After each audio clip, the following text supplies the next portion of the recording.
gönül çektim eskiden, yandı hayatım bu sevgiden.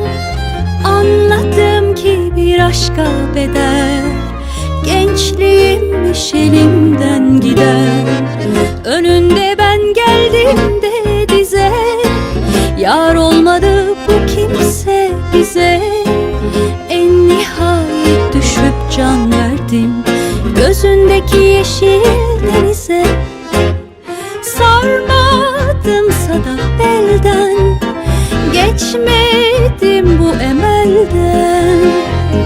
Bir hazin maceradır, onu aldılar elden.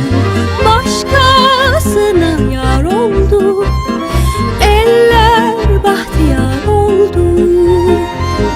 Gönlüm hep baştan başa, bir an bir diyar oldu.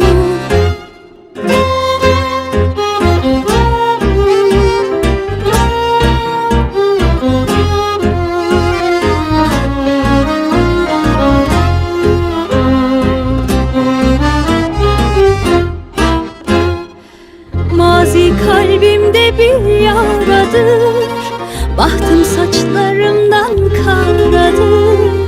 Beni zaman zaman ağlatan işte bu hazin hatıradır.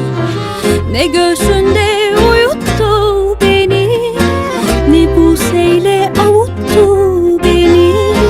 Geçti ardından uzun yıllar, o adam da unuttu beni.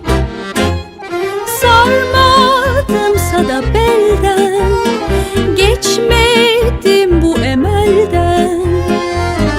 Bir hazin maceradır, onu aldılar elden.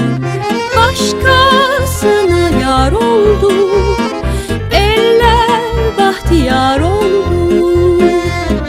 Gönlüm hep baştan başa, bir an bir diyar